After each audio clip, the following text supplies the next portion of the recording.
What's up, guys? Today we're gonna be talking about the cars that get the most girls. The answer to that is none of them, and the ones you think get more girls actually get even less girls. For example, I don't know if y'all remember that interview where the guy was asked like what was the perfect car to take a girl out on a date, and he said, I would take a girl on a date in a Murcielago. The fuck? This car sucks for a multitude of reasons. Number one, you want a car that's gonna be smooth and nice enough, you know, for a girl to be like, oh, I'm actually having a decent time.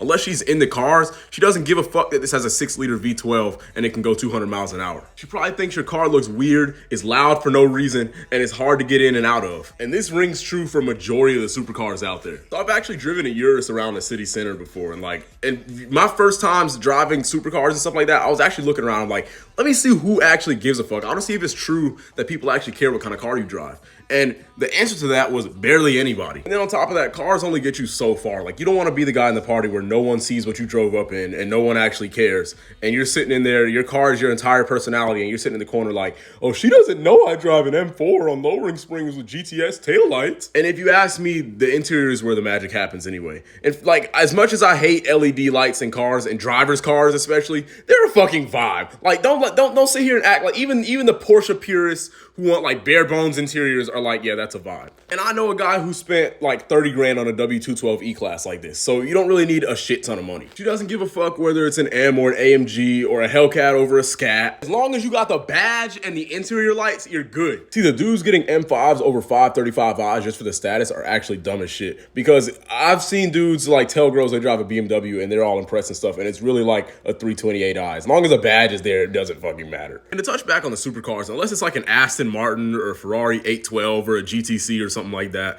do you really think a girl's gonna enjoy a jerky transmission, a rough suspension, and an engine so loud you can barely have a conversation? You think she's gonna be able to climb herself up out of a supercar after lifting the door up with heels on? And if your entire personality is the car you drive, then you need to work on yourself. And do you really want a woman that cares that much about what kind of car you drive? Like, honestly, guys, you got a flashy weekend car, just pick her up in your daily for your first few dates. And I promise you, driving these kind of cars don't have the effect you think they do. As long as it's reliable, comfortable, and it's clean, that's a big one. Make sure it's clean, then you're in good shape.